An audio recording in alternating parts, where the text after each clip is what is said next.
नमस्कार दोस्तों, मैं हर्षद कुमार जोशी स्वागत करता हूँ आपका हमारे YouTube चैनल HN के रिएक्शन में। दोस्तों आज मैं फिर से एक नया वीडियो लेकर के आपके समक्ष हाजिर हो गया हूँ। आज का वीडियो हमारी संस्कृति के बारे में है, क्योंकि आजकल हमने देखा है, हम सोशल मीडिया में देखते हैं कि हमारे देश में और हमारे इस वर्ष में सनातन का एक बहुत बड़ा पर्व है। ये पर्व क्या है कि हमारे सनातन के इस साल में महाकुंभ का आयोजन प्रयागराज में हो रहा है। और ये प्रयागराज का जो महाकुंभ है वो 144 साल के बाद इस साल आ रहा है। तो हमारा भी सौभाग्य है कि हम इस साल महाकुंभ के दर्शनार्थी रहेंगे और हम वहाँ तो नहीं जाएंगे, लेकिन यहाँ बैठ के घर बैठ के सोशल मीडिया के माध्यम से महाकुंभ का दर्शन कर पाएंगे। तो ये हमारी सौभाग्य की बात है। लेकिन महाकुंभ के अंदर जो पवित्र महाकुंभ है, कुंभ के अंदर कौन कौन से लोग, कैसे कैसे विद्वान लोग आते हैं, कैसे कैसे सन्यासी बाबा लोग आते हैं, और वो उसका जीवन कहानी कैसी होती है, वो कैसे सन्यासी बाबा हो जाते हैं, तो उसका आज वीडियो हम लेकर के आएंगे। आज का ये वीडियो हम देखेंगे तो एक बहुत विद्वान व्यक्ति है और वो कैसे सब कुछ छोड़ के, लाखों करोड़ों के फॉरेन का जो ट्रिप छोड़ के, करोड़ों रुपया का छोड़ के भगवान के भक्ति में लीन हो गया और भगवान के सनातन धर्म में, जो कि वो तो सनातनी है, और सब कुछ छोड़ के भगवान के भक्ति में लीन हो गया। उसको ऐसा पता चला कि सनातन ही एक अच्छा है और जीवन में कुछ नहीं है, भगवान का नाम ही है। पहले वीडियो देखेंगे फिर बात करेंगे। इस वक्त प्रयागराज में है और कुंभ है, महाकुंभ। देश दुनिया से लाखों करोड़ों में यहाँ श्रद्धालु आए हैं, साधु आए हैं, संत आए हैं। ऐसे हमारे साथ हैं, इनसे बातचीत करेंगे, जाने कि कुंभ के बारे में क्या कुछ महसूस कर रहे हैं और कब आए हैं और क्या ये देखते हैं कुंभ की कितनी महत्व है और लोगों को क्या संदेश देना चाहेंगे और किस तरीके से इस वेशभूषा में आए, क्या इरादा था या किससे इंस्पायर हो गए, तमाम बातें आपसे करेंगे। स्वागत है सर। नमस्कार, हर हर महादेव। कब आए आप कुंभ में? मैं 10 तारीख को 4 दिन हो गया। तो क्या नाम आपका और कब ये संत बाना जो है आपने कब ग्रहण किया? मैं ये थोड़ा कंट्रोवर्शियल है ना, जो कि मैं वैसे अपने आप को ना संत मानता हूँ ना साधु मानता हूँ ना। मतलब वैसे आप उसको वैरागी बोल सकते हो। बट वो फिर वो बोलने से क्या होता है ना कि वो ऐसे हो तो लोग पूछते कि तुमने दीक्षा लिया कि नहीं है, संन्यास लिया कि नहीं लिया है, ये सब। बट यदि तुम मान लो अकेले ही मान लो ज्ञान की खोज में निकल जाओ, क्या बस मुझे तो समझना है, जहाँ से भी समझने को मिलेगा वही गुरु है। दुकान वाले ने कुछ समझाया वो गुरु बन गया, चाय गुरु। दूसरे वाले ने समझाया कि हाँ बिजनेस कैसे हो, बिजनेस गुरु। अच्छा, सब ऐसे है ना, कोई ना कोई चीज सिखाएंगे ना। अभी एक मैं जैसे किसी की किताब पढ़ रहा था, उसने गांव का एग्जांपल दिया ऐसे कि गांव में मैंने जो काम करने वाली थी उससे क्या सीखा, मैंने जो धोबी था उससे क्या सीखा। तो सीखने को तो किसी से भी सीख सकते हो तुम, वो तुम्हारे अंदर होना चाहिए। तो मेरा तो ऐसा ही है कि हाँ बस ज्ञान के ऊपर जा जाके और ये पूरा क्रम जो है उसको समझ के और अपना जो सिलेबस पूरा करके अपना मुक्ति या मोक्ष एग्जाम बोलते हैं। हाँ वही ना, मुक्ति और मोक्ष वही एग्जाम है ना, फाइनल। आपका आध्यात्मिकता का असली टेस्ट तो वही है, क्या बस आपका पुनर्जन्म ना हो, जो कि आपकी इच्छा बची होगी तो फिर से पुनर्जन्म होगा। रहने वाले कहाँ के? अभी तो मैं घूमता ही रहता हूँ। बेसिकली जन्म स्थान हरियाणा में झज्जर जिला। गाँव का नाम? सासरोली। तो कहाँ तक एजुकेशन आपने की? मैंने तो बीटेक किया है एरोस्पेस इंजीनियरिंग में। अच्छा। IIT बॉम्बे से। IIT? हाँ, उसके बाद IIT बॉम्बे से वो किया विजुअल कम्युनिकेशन, डिजाइन, फोटोग्राफी, आप वाला काम, मीडिया वाला, ये सब भी किया। फोटोग्राफी बीटेक करके आदमी सोचता है फिर आप सीधे फोटोग्राफी। आपको इसी सवाल का जवाब दे रहा था ना, आप पूछ रहे थे ना कैसे शुरू हुआ, तो सवाल तो तब भी यही था। मैं तब भी बीटेक के टाइम पे भी फिलोसफी के कोर्सेज लेता था, व्हाट इज लाइफ, ये सारे कौन कौन से क्या क्या बता के गए, समझने की कोशिश करते तुम उसको, तुमको नहीं समझ में आता। तो जैसे वहाँ पे ऐसे हुआ यार, पैसे वैसे कमा के तो कोई फायदा नहीं है, ज्यादा खुशी नहीं मिलेगी, क्योंकि तुम देखा यार ये बिजनेस वालों को बहुत पैसा, खुश तो नहीं है ये। तो उस टाइम पे बहुत क्रेज है ना ऐसे कि पैशन फॉलो करो, तुम वो चीज जिस चीज को करना तुमको पसंद है तो तुम खुश ज्यादा रह पाओगे। तो फिर मैं ऐसे travel photography, film making, design, marketing, ये सब में उसमें पढ़ाई की, उसमें काम किया बहुत। और उससे भी मन भर गया। जैसे आपको भी समझ में आता होगा कि शुरू शुरू में ऐसे लगता है कि हाँ कितना मजा आएगा, यहाँ जाएंगे वहाँ जाएंगे रिपोर्टिंग करेंगे, थोड़े टाइम के बाद ऐसे बोरियत सी हो जाती है, यार वही चीज तो कर रहे हैं बार बार। तो फिर वो हो गई, तो फिर तुमको लगा कि यार ये तो जवाब नहीं है, तो ऐसे तुम जवाब ढूंढते जाओगे एक पड़ाव से दूसरे पड़ाव, तो अब आखिर में जाके तुम यहीं पे आ जाओगे। आपका नाम क्या है? अभय सिंह। तो हर कोई तो अभय सिंह नहीं है जो तलाश करता करता अपने बदलते जाए स्टेप बाय स्टेप, हर कोई तो नहीं कर सकता। मतलब सब कर ही रहे हैं, बट वो एक जन्म में नहीं कर रहे, वो थोड़ा थोड़ा करते हैं एक जन्म में।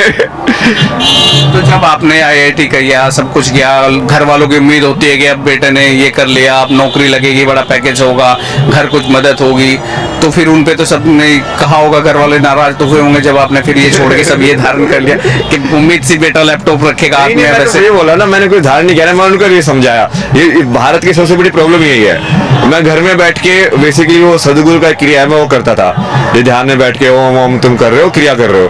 अब उनको लगा भाई ये तो गया, ये लड़का तो हाथ से निकल गया, ये तो बाबा बन जाएगा, किसी गुफा में बैठा होगा। मैं बोला कि भाई मैं इस चीज को समझने की कोशिश कर रहा हूँ, ये है क्या, तुम करके नहीं देखोगे तो समझोगे कैसे उस चीज को। मतलब ये इसमें वो बनने या ना बनने में क्या है, वो चीजों को समझोगे ना आप। अब आप भी करके देख सकते हो, आप करके देखने से क्या, ध्यान करने से बाबा बन जाओगे। ये ऐसे थोड़ी होता है।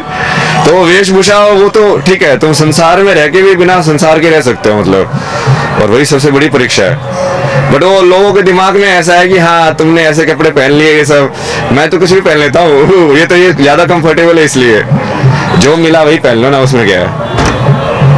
तो अभी भी नाम अभय सिंह है कि भी नाम बदल लिए हैं आप? नाम तो मेरे को बहुत दिए लोगों ने, मतलब बहुत सारे, जैसे जो बाबा लोग हैं, जैसे गुरु लोग हैं ना, उन्होंने अलग अलग नाम ऐसे दे दे के कि हाँ मैं तेरा ये नाम दिया जा, मैं तेरा ये नाम दिया जा। आपने भी फिर कोई गुरु बनाया है कि फिक्स ये ऐसी है, जैसे आपने बताया कि जहाँ से कोई चाय गुरु होगा, कोई बिजनेस गुरु होगा, जैसे ये अघोरी बाबा थे, उनसे ये सब सीखा, तंत्र वगैरह सीखा थोड़ा, फिर दूसरे वाले बाबा से, सब अलग अलग चीजों को जानते हैं ना, और तुमको सारी चीजें सीखनी है मान लो, तो ये कैसे सिखाएगा। तुमको मंत्र को अलग से सीखना पड़ेगा, तंत्र अलग से सीखना पड़ेगा, ये चीज अलग से सीखनी पड़ेगी, भक्ति अलग से सीखनी पड़ेगी। जैसे प्रेमानंद जी भक्ति के बहुत बढ़िया है, तुमको देखो भक्ति फिर आता ये है भक्ति। और दूसरे वाले टेक्निक है, जैसे वो सदगुरु उस मामले में बहुत बढ़िया है, एनर्जी वाली टेक्निक्स, ये सब कॉन्सेक्रेशन, ये सब यंत्र कैसे बनाते हैं, ये सब कैसे करते हैं। और तो जिस इंसान का स्पेशलाइजेशन है, वो केमिस्ट्री प्रोफेसर से केमिस्ट्री पढ़ने जाओगे ना, और मान लीजिए जिसको सब कुछ पढ़ना है, तो उसको तो अलग अलग जाना ही पड़ेगा। तो भी घर वालों से बातचीत हो जाती है? नहीं नहीं नहीं, कितने साल हो गए? वो बताया ना, वो घर वालों का तो उल्टा ही था ना, फिर उन्होंने ये सब कर कर करके मेरे को वो भी नहीं करने दिया। बोला तुम ध्यान कर रहे हो, बीच में आके दरवाजा छोड़ करके अरे यार थोड़ा सा तो वो करो यार, इंसान मतलब कुछ कर रहा है, तुम सहयोग नहीं दे रहे हो तो कम से कम डिस्टर्ब तो मत करो। तो उनका तो वही था कि हाँ फाइनल वो क्या ये तो मेंटल हो गया, पागल हो गया। फिर मैं कहा चलो अब इनको समझा के कोई फायदा नहीं, अब सामने वाले अपने आप को ही ऐसे समझ के बैठा है कि उसको सारा ज्ञान है, तुम कितना भी समझा दो उसको, कितना भी बता दो, वो नहीं सुनेगा, तो तुम क्या करोगे। तो फिर आ गया वो अगला रास्ता, फिर वो जहाँ जहाँ पे महादेव लेते गए, अभी वही चल रहा है। तो घर से कितने साल हो गए आने के बाद ये सफर आप घूमते रहे हैं? 1-1.5 साल से तो कांटेक्ट नहीं है, उससे पहले तो मैं घर पे भी था, बीच में वहीं पे ही करता था ध्यान वगैरह ये सब। तो परिवार में और कौन कौन है, भाई? अभी तो क्या पता मुझे कौन है, अभी तो काल में हुई थी ना, ये तो कांटेक्ट ही नहीं है, तो मुझे कैसे पता। नहीं, आप कितने भाई थे तब तो पता होगा जब आए? नहीं हाँ, एक बहन है ना बड़ी, 2 साल बड़ी है वो भी कनाडा में ही है, अभी कनाडा में काम करके आया ना मैं 3 साल। अच्छा। तो वो पश्चिमी वही है ना, मैंने देख लिया ना, जिस चीज लोग भागते हैं कि हम बाहर जाएंगे, पश्चिमी सभ्यता में ऐसे जिएंगे, मैंने जी के देख लिया, मैं कहा कुछ नहीं है इसमें, ये सब ऊपर गया है नौटंकी। आप अकेले भाई थे घर में? हाँ, वो तो जाहिर सी बात आप कह रहे हैं कि घर वालों ने फोर्स किया, तब जब अकेला होता है उनका एक बेटा। मैं बोल रहा हूँ कि भाई मुझे बाबा नहीं बनना, मुझे समझना है, ये चीज मैं ऑलरेडी जान चुका हूँ, भगवान को तो मैं ऑलरेडी देख चुका हूँ, मैं इस चीज का समझ रहा हूँ कि हाँ अब ये अब बाकी जो लोगों ने बोला है, ये अलग अलग स्वामी आए हैं, अभी इन्होंने शंकराचार्य आए, इन्होंने जो लिखा है वो कैसे लिखा है, उसको और समझने की कोशिश कर रहा हूँ। अब वो समझे तो सामने वाला, उनके लिए तो भगवान ही अंधविश्वास है। कितने सारे भारत के ऐसे लोग हैं, तुम राम राम भी करने लग जाओगे, बोलेगे कि ये तो गया। तो हम क्या कर सकते हैं ऐसे लोगों का, अब बताओ। ये तो वक्त बन गया, काम से गया, पढ़ाई लिखाई में ध्यान नहीं है। हाँ बट मैं तो सबसे ज्यादा पढ़ाई कर रहा हूँ, अब आप जाके देखो, हमने कितने सारे सब्जेक्ट पढ़ाए हुए हैं, न्यूरो साइंस से लेके, बायोलॉजी से लेके, मैथमेटिक्स से लेके, स्टैटिस्टिक्स से लेके, सारे के सारे। अब एक विचारधारा गांव में या हमने भारत में कहीं और हरियाणा स्पेशली और पश्चिम उत्तर प्रदेश में गए कि ज्यादा पढ़ लिख के ही दिमाग डिग गया इसका, तो ये ऐसे भी बोलते होंगे, हरियाणा में बोल देते हैं जैसे। बोलने वाले तो बोलते हैं ना, उसका क्या मतलब है ना, वही है ना, वो फाइनली तुमको ये समझ में आता है कि ये सब तो नाटक है, तुम्हारे कर्म ही तुम्हारे साथ जाते हैं। इसलिए मैं सर्टिफिकेट का भी बाकी लोगों का वो फर्क नहीं पड़ता ना, कि क्या बोले, बाबा बोले, सन्यासी बोले, महाराज बोले, कुछ मत बोले, स्वामी बोले, नाम से बुलाए, कुछ और बुलाए, क्या मतलब है यार। वो तो तुम जो देख रहे हो वो है, मेरे अंदर जो मैं हूँ वो मुझे देखना है। यही बोला ना योग का मतलब, कि अपने स्वरूप को देखना। पतंजलि की जो डेफिनेशन है वो यही है कि जब तुम अपने सही स्वरूप को देख लोगे तो मतलब तुम योग में हो गए हो। तो तुमको तो अपने स्वरूप को देखना है। बाहर की दुनिया बोलती रहे, वो तो सिर्फ ये मानो कि चलो कि वो परीक्षा है तुम्हारी, कि जैसे आप अभी आ रहे हो तो ये मेरी परीक्षा है कि क्या आपके सवाल और मेरे जवाब क्या कैसे सिंक में आ सकते हैं। मतलब जब आप कनाडा में थे तो वहाँ पे आपका क्या पैकेज था, कितनी सैलरी पर मंथ आप वहाँ पे ले? हाँ, वो बेसिकली वो भारत में ज्यादा लगता है ना, वो भारत के हिसाब से जानना चाह रहा हूँ, क्योंकि भारत के लोग जानेंगे, भारत के हिसाब से तो ये मानो कि 3 लाख के महीने के ऐसे सैलरी तक, पर वो वहाँ पे खर्चा भी ऐसे ही होता है ना, मतलब 3 लाख सैलरी तो तुम्हारे 2.5-2 लाख तो उससे ही खर्च हो जाएगा। हाँ, जैसे इनकम ऐसे खर्चे, एक्सपेंसिव भी ऐसे ही हैं। मतलब वो सेव यहाँ पे 50 रुपए में मिलेगा तो वहाँ पे 200 रुपए में मिलेगा, तो तुम कमा भी उतना ही गुना रहे हो, बट खर्च भी उसके हिसाब से हो रहा है वो। तो ये कौन सी ईयर की बात है, कौन सा ईयर रहा होगा जब आपने वहाँ पे जॉब किए? मैं 2019 में गया था, फिर बीच में मुझे समझ में आया, जैसे ज्ञान प्राप्त हुआ, भारत आया, उस समय कोविड चल रहा था। फिर भारत आके मैंने लोगों से बात की, एक बुक लिखी, बट किसी को समझ में कोई इंटरेस्टेड नहीं था। फिर मैं वापस मगा छोड़ो, आप लोगों को मतलब ही क्या, अपना तो पास हो गया हम तो दूसरों को नहीं पास हो रहा तो मैं क्या करूँ अब। वापस कनाडा गया, वापस दूसरी चीज की पढ़ाई करके दूसरी जॉब ली। फिर मैं ऐसे एयरबीएनबी में रहता था 1 महीने इस घर पे, रिमोट जॉब था ना उस टाइम पे, तो यहाँ पे रहो 1 महीने एयरबीएनबी में, फिर दूसरी जगह जाओ चूज करके कि हाँ ये जगह सही लग रही है यार, वहाँ जाके रह के आते हैं। फिर वहाँ पे जाके रहो अलग अलग लोगों के साथ, कोई चाइनीज हाउस होल्ड है, कोई लगे वेस्टर्न पश्चिमी वाले लोग हैं, और उसमें तो तुम घर में रहते हो तो तुमको रहन सहन वो सब मजा आता है देखने हुए। वो सब क्या भैया, फाइनली काम आके महादेव ने बोला देखो अपना प्रारब्ध पूरा करना पड़ेगा। जो प्रारब्ध मतलब ये मान के चलो कि एक बार घड़ी के अंदर वो स्प्रिंग रोल कर दिया ना, तो वो तभी रुकेगा जब वो पूरी खत्म हो जाएगा। तो प्रारब्ध वही है कि जैसे तुम इस आत्मा इस शरीर में आ गई, तो चाहे तुम ज्ञान प्राप्त कर भी लो, बट जो तुमको करना है वो तो पूरा करना ही पड़ेगा। तो घर वालों को याद आती है बेसिंग को। दोस्तों वीडियो तो बहुत लंबा है, लेकिन मैंने 11 मिनट का क्लिप लिया है। और इस बाबा की मुझे तो एक बात अच्छी लगी कि उसको जो स्माइल है मुझे बहुत अच्छी लगी, क्योंकि और वो एकदम बिल्कुल एक निराले संत है। और मैं तो ये जानता हूँ कि संत बनना एक आसान काम नहीं है।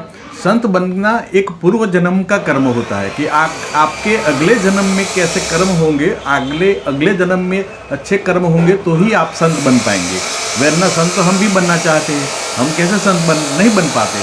क्योंकि हमारे गुजराती में एक कहावत है, नाटक में पहले ऐसे कहावत आती थी, जो रामलीला गांव में भजते थे, तो वो कहावत कहती है राजेश्वरी वो तपेश्वरी, तपेश्वरी सो राजेश्वरी। मतलब जो तप करेगा वो राजा बनेगा, और जो राजा बनेगा वो तप करेगा। लेकिन राजा बन के अगर राजेश्वरी वो तपेश्वरी और अच्छा काम करे तो तपेश्वरी, वरना वो नरकेश्वरी, खराब काम करेगा तो नरकेश्वरी हो जाएगा। मतलब अगर तपेश्वरी राजा तो बनेगा उसके पुण्य कर के हिसाब से, लेकिन अगर वो राजा बन के खराब कर्म करेंगे तो वो नरक में जाएंगे, और राजा बन के फिर से वो तप करेंगे तो फिर से वो तप सन्यासी बनेंगे, और ऐसे करके वो मोक्ष को प्राप्त होता है। इसमें ऐसा ही होता है, जब कोई लोग पूर्व जन्म का किसी का पुण्य बर प्राप्त होता है तब वो सन्यासी भाव उसको पैदा होता है, क्योंकि उसका पुण्य अगले जन्म का जो कर्म होता है वो उसको आज इस जन्म में उसको भगवान के नाम में मन लगाने के लिए प्रेरित करता है।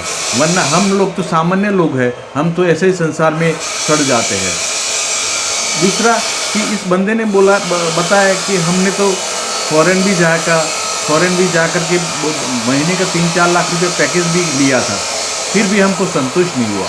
तो आजकल की पीढ़ी को मैं ये बताना चाहता हूँ कि आप कहीं भी जाओ, पैसा पैसा पैसा करेंगे तो पैसा में जीवन बर्बाद हो जाएगा।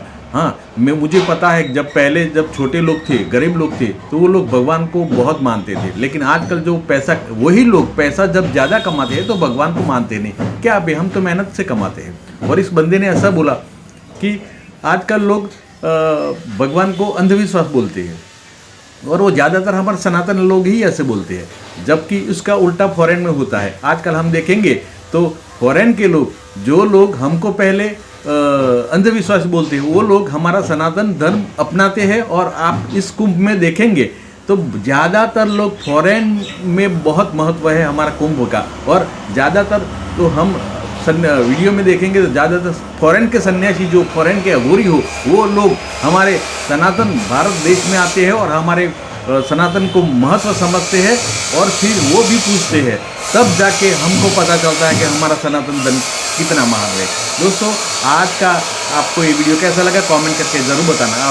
और हाँ, चैनल अच्छा लगे तो चैनल को सब्सक्राइब जरूर कर देने का। जय हिंद, जय भारत।